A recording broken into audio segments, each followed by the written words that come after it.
Quelques mots donc à l'issue de ce G7 et de ce mini-sommet de l'OTAN que nous avons tenu la veille à Bruxelles pour faire le bilan de nos discussions, de nos échanges au-delà du communiqué qui a été tout à l'heure présenté par le président du Conseil italien, Paolo Gentiloni.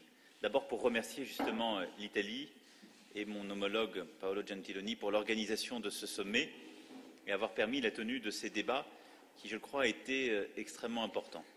Et je veux ici replacer ce G7, ses conclusions et toutes les discussions que nous avons eues dans le cadre qui est le nôtre depuis plusieurs mois et les attentes légitimes.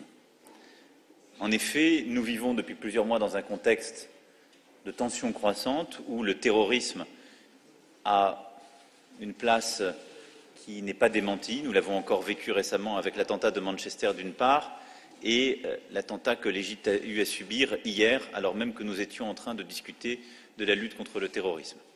Ensuite, parce que notre monde aussi vit la tentation d'une forme de fragilisation du multilatéralisme, avec des régimes autoritaires qui sont de manière croissante tentés de ne plus suivre ces règles.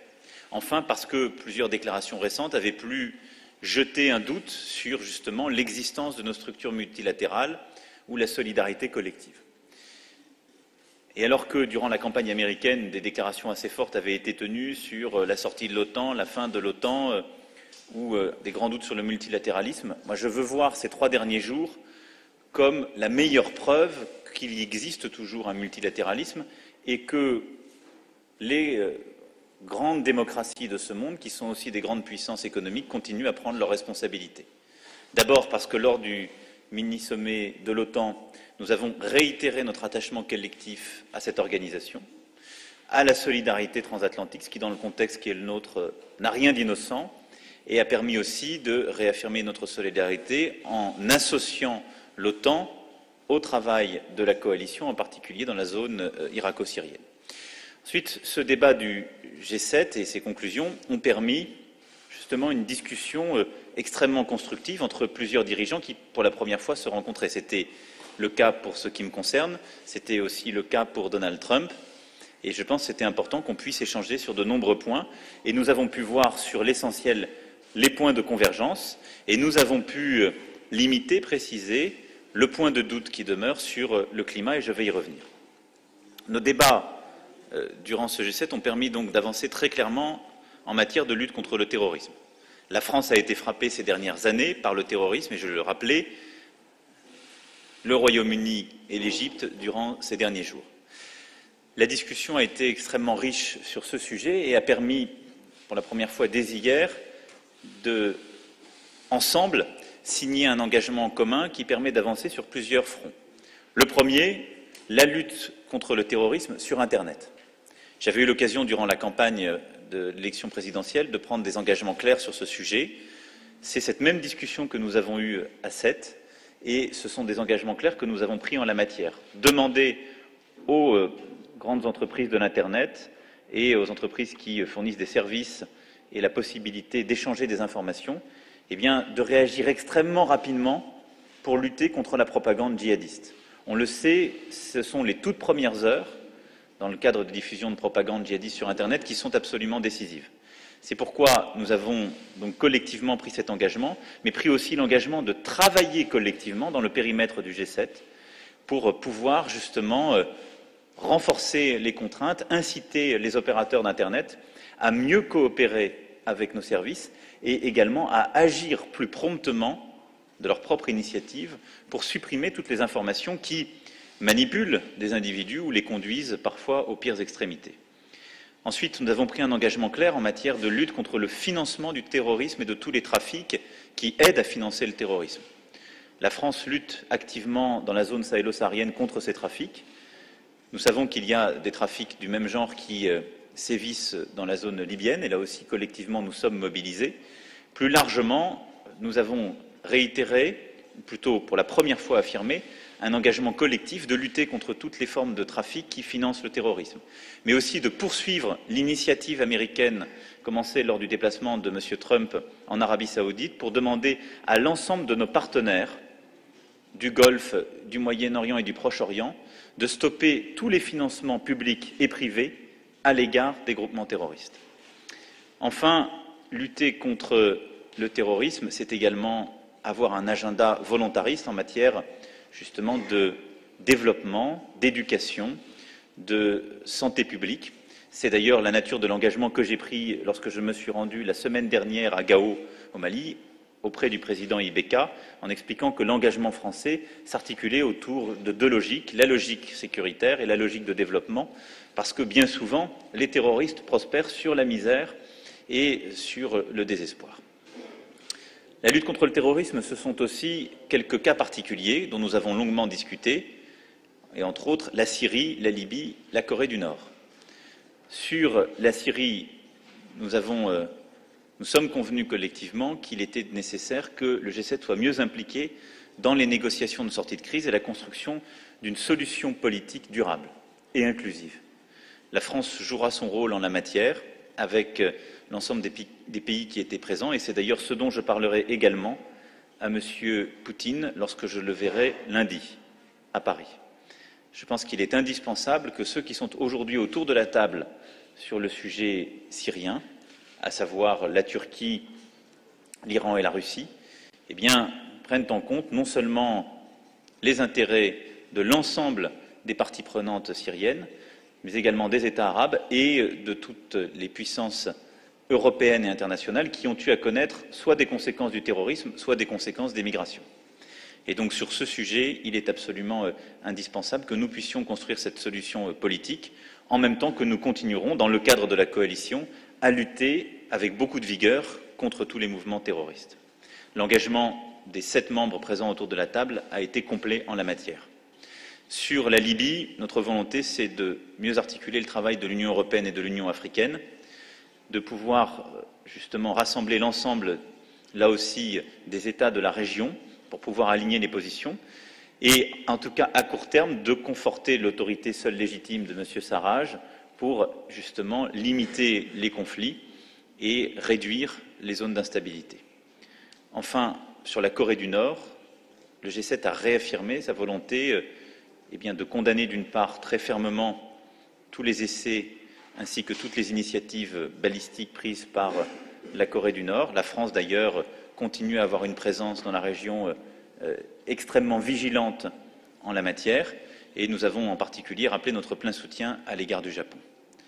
Les discussions de ce matin ont pu poursuivre le travail en matière justement de politique de développement et de solidarité à l'égard de l'Afrique. Nous avons eu, dans le cadre d'une discussion élargie associant la BAD, l'Union africaine, également les institutions multilatérales compétentes et plusieurs États africains, discussion qui a permis de voir que la réalité des problèmes connus sur le terrain par les États africains suppose aussi un changement de méthode collectif.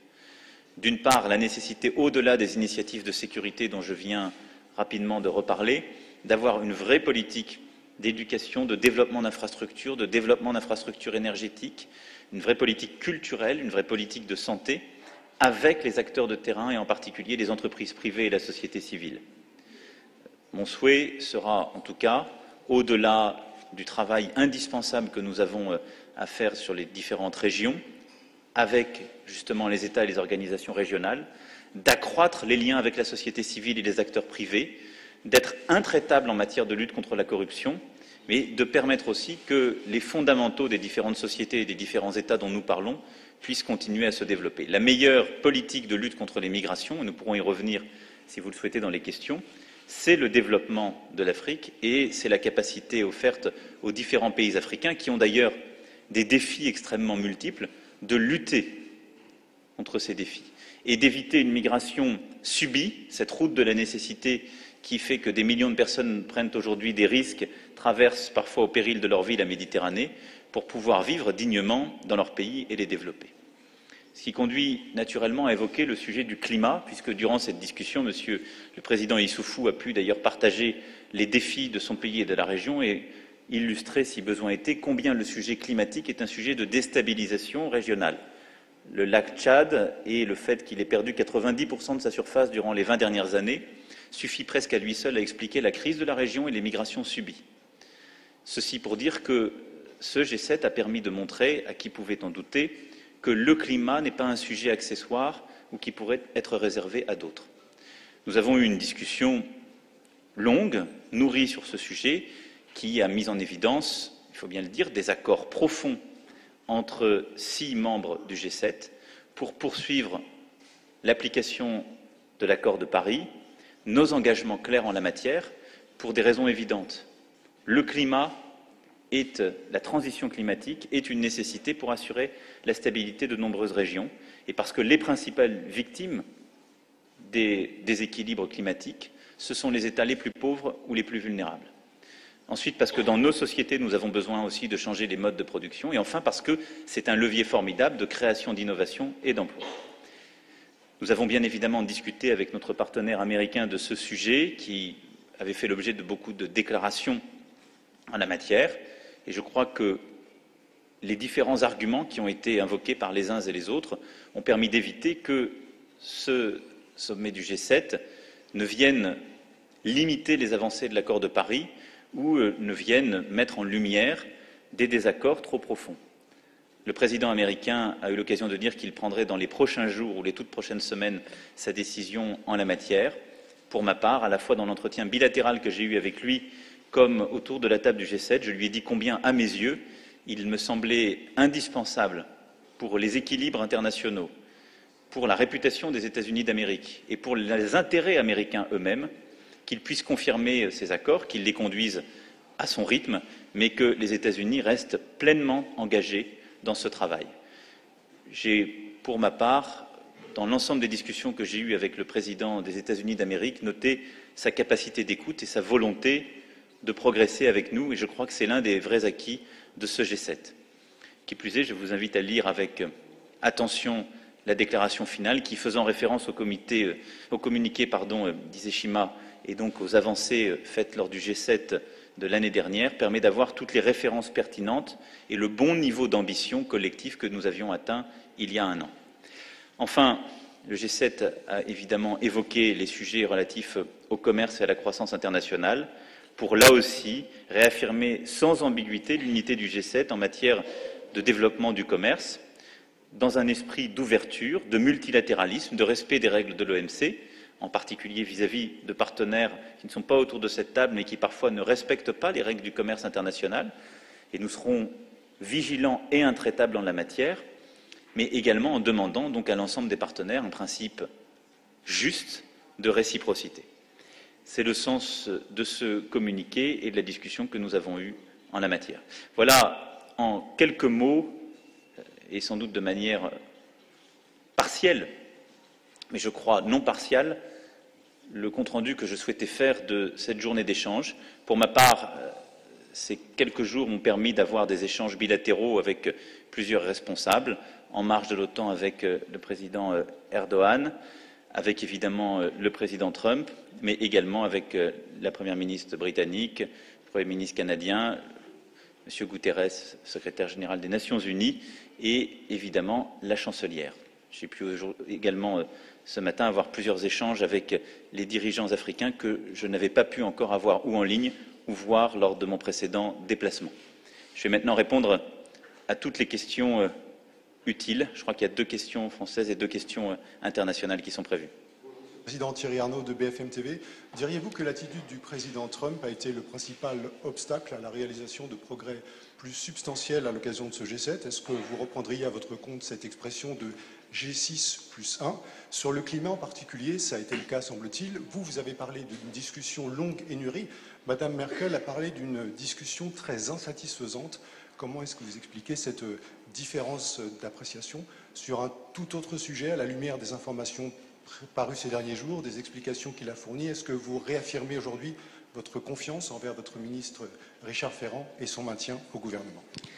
Sur la deuxième question qui est la vôtre, comme en plus c'est extra time, si je puis dire, j'appliquerai la même politique que j'ai commencé à annoncer et à laquelle je me tiendrai absolument. Quand je suis à l'étranger sur un sujet international, je ne fais aucun commentaire sur la politique française, aucun. Sur le premier sujet, je regarde simplement d'où on vient. Il y a quelques semaines encore, on pensait que les États-Unis allaient quitter le cadre des accords de Paris et qu'aucune discussion ne serait possible. C'était ce qu'on pouvait lire et ce qui avait été réitéré. Donc je considère qu'il y a eu un progrès et qu'il y a eu une vraie discussion et des vrais échanges. Et je pense d'ailleurs que les arguments qui ont été mis en lumière par les 6 autres États membres étaient extrêmement complémentaires et ont, je crois, en tout cas je l'espère profondément, permis à M. Trump de prendre conscience de l'importance de cet enjeu et de sa nécessité, y compris pour sa propre économie. Je pense que l'intérêt du G7 est complet et réel durant la période qui est la nôtre, pour les raisons que j'évoquais en début de mon propos. Le G7, ce sont des démocraties profondément attachées aux libertés individuelles et qui constituent des puissances économiques importantes et pour certaines également des puissances militaires attachées au multilatéralisme. C'est cela ce qui nous rassemble. Regardez le monde tel qu'il est aujourd'hui. Vous avez d'autres puissances économiques, mais elles s'appuient sur des régimes autoritaires qui ne défendent pas la démocratie. Vous avez d'autres démocraties qui ne réussissent pas aussi bien que nous dans la mondialisation et sont soit en voie d'émergence, soit dans des situations plus difficiles. Donc le G7 reste un espace pertinent de partage de responsabilités et de valeurs. Et je pense qu'à cet égard, la discussion était importante et donc je ne veux pas, moi, rentrer dans une logique d'un 6+1 parce qu'on irait dans le sens d'une fragmentation des démocraties et des grandes puissances économiques, ce qui, je crois, ne va pas dans le sens de nos intérêts. Donc oui, il y a des désaccords qui s'expriment autour de la table. Il y en a eu un, en tout cas à ce stade, sur le climat. J'espère que nous continuerons à réduire cet écart. Ensuite, sur l'application de l'accord de Paris, c'est un sujet maintenant d'application. Il faut continuer à avancer. La France, d'ailleurs, va prendre toutes ses responsabilités en la matière, parce que moi, je crois que c'est non seulement indispensable pour les raisons que j'évoquais, mais c'est une formidable opportunité pour notre pays et notre continent. Donc ce qui s'est passé aujourd'hui n'empêchera pas la France de continuer à repartir à l'initiative, de continuer à prendre des initiatives au niveau national et au niveau international. Enfin, ce qui me rend optimiste sur ce sujet, c'est que d'autres puissances ont décidé d'avoir un vrai leadership en la matière. Ce qui est d'ailleurs un argument que j'ai évoqué à M. Trump. La Chine, j'ai entendu comme vous, a pris ses responsabilités en matière climatique. Elle fait que si nous décidions de ne pas les prendre, notre responsabilité sur le plan moral, politique et économique serait immense. Donc je pense que ce serait une erreur. Voilà, c'était en tout cas ce premier G7. Donc tout n'était pas parfaitement aligné, mais tant mieux, parce que c'est ce qui fait qu'il y a aussi des débats. Mais je ne veux pas ici les surjouer ou en tout cas les rendre absolument définitifs. J'ai bon espoir qu'on continue à converger.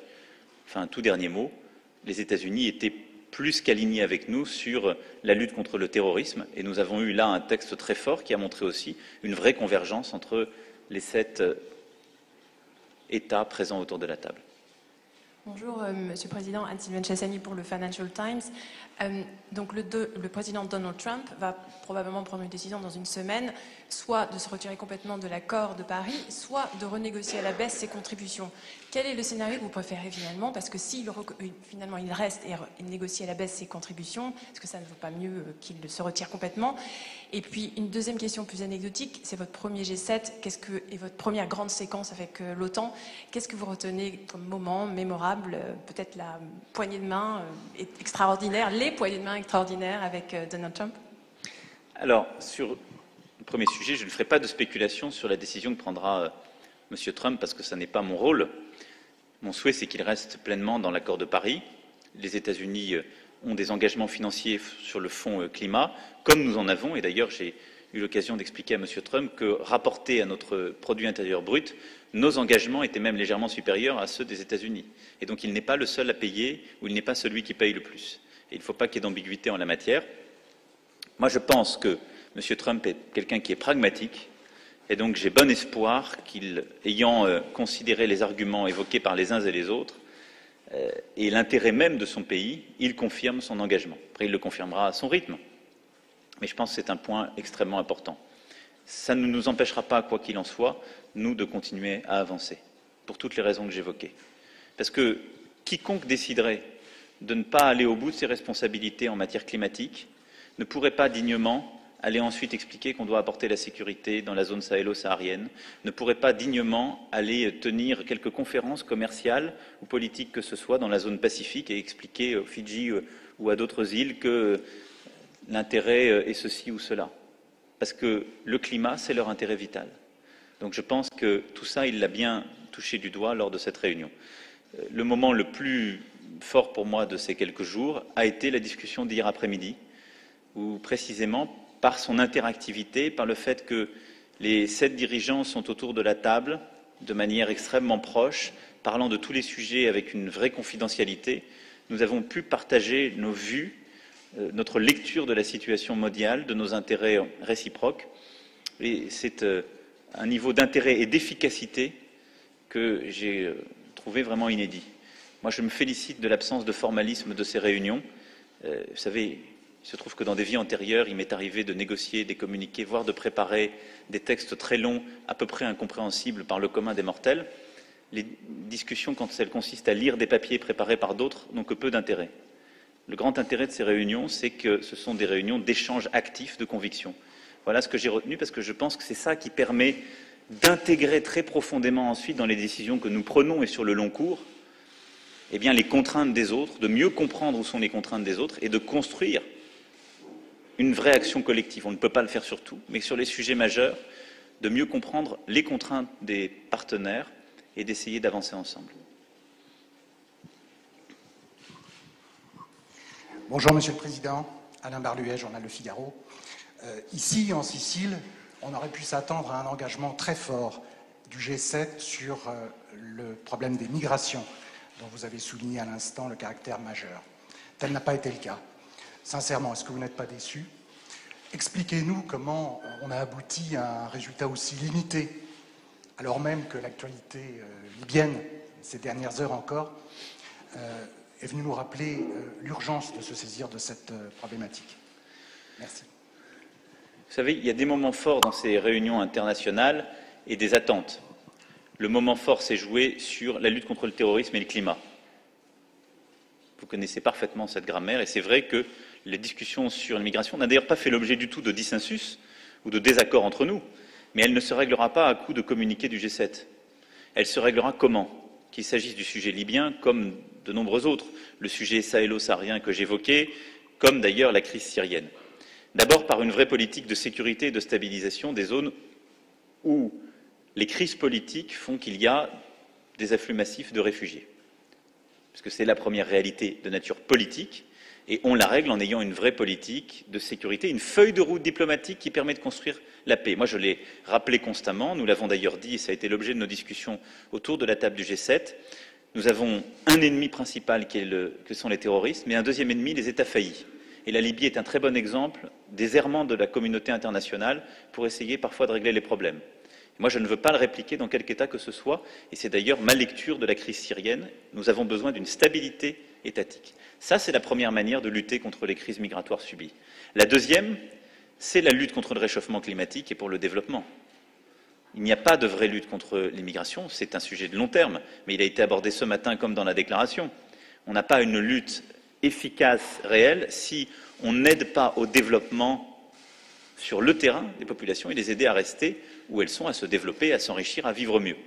C'est une politique au long cours, avec des urgences diverses, mais la région tchadienne, ce que vit aujourd'hui la Somalie et l'Éthiopie, ce que vit la zone sahélo-saharienne, c'est aussi cela, la nécessité d'une vraie politique, soit de lutte contre le réchauffement climatique, soit de développement. Cela, nous avons pris des engagements clairs, nous continuerons à les avoir, y compris d'ailleurs au sein de l'Union européenne en bilatéral. Et enfin, c'est d'avoir une autre politique migratoire. Et là-dessus, soyons honnêtes avec nous-mêmes, c'est un sujet européen. Ce n'est un sujet ni pour le Japon, ni pour le Canada, ni pour les États-Unis, ce qui explique peut-être votre déception. C'est une responsabilité européenne. Par le passé, j'ai pris des positions très claires en soutien à l'égard de la chancelière, et je crois que collectivement d'ailleurs, nous n'avons pas été clairs, y compris l'Allemagne, lorsque l'Italie a eu à vivre Mare Nostrum et justement les premières conséquences des vagues migratoires. Nous devons gérer différemment notre migration, nos migrations. Et donc c'est pour cela que dans l'agenda de court terme que je défends et que j'ai partagé avec la chancelière, dans cette Europe qui protège, il y a la volonté très claire d'avoir une autre politique migratoire, c'est-à-dire à côté d'un vrai volontarisme en matière de maintien de la sécurité, de lutte contre le réchauffement climatique et pour le développement, eh bien d'avoir une politique commune de la gestion de l'asile et d'avoir surtout une politique d'acceptation des migrations économiques ou des droits d'asile avec les pays tiers ou pays d'origine. C'est la seule chose qui permettra d'éviter à des millions de personnes de prendre tous les risques, par la route des Balkans d'abord, puis par la route de la Méditerranée. Des centaines de milliers d'entre eux ne savent même pas s'ils auront à l'issue une procédure qui aboutira sur un résultat et la capacité à obtenir des papiers. C'est à la fois plus efficace et plus humain d'avoir cette gestion de notre politique migratoire. C'est en plus ce qui évitera de porter toute la charge sur les pays d'entrée, l'Italie et la Grèce en particulier. Et donc ça s'inscrit dans une réforme évidemment de Dublin, mais plus largement dans une politique qui me semble plus adaptée. Donc voilà, pour être très concret avec vous, ce volet-là, c'est avant tout un volet européen. Et je l'ai dit la semaine dernière quand je me suis rendu en Allemagne, je l'ai partagé avec la chancelière. Sur l'Union européenne et la zone euro, on a un agenda de moyen terme sur lequel je n'abandonne rien et sur lequel je veux travailler avec l'Allemagne, l'ensemble de nos partenaires et les institutions. Je me suis exprimé longuement sur celui-ci durant la campagne. Mais à court terme, je veux une Europe qui protège mieux, la réforme du travail détaché, la réciprocité commerciale, la lutte contre le dumping commercial et une vraie réforme de l'asile et la gestion avec les pays tiers. Dernière question. Bonjour Monsieur le Président, John Irish de l'agence Reuters. Le communiqué aujourd'hui appelle à des éventuelles nouvelles mesures à l'encontre de la Russie s'il n'y a pas d'évolution sur l'Ukraine. En vue de la visite du président Poutine à Paris lundi, est-ce que vous allez brandir cette perspective dans vos échanges?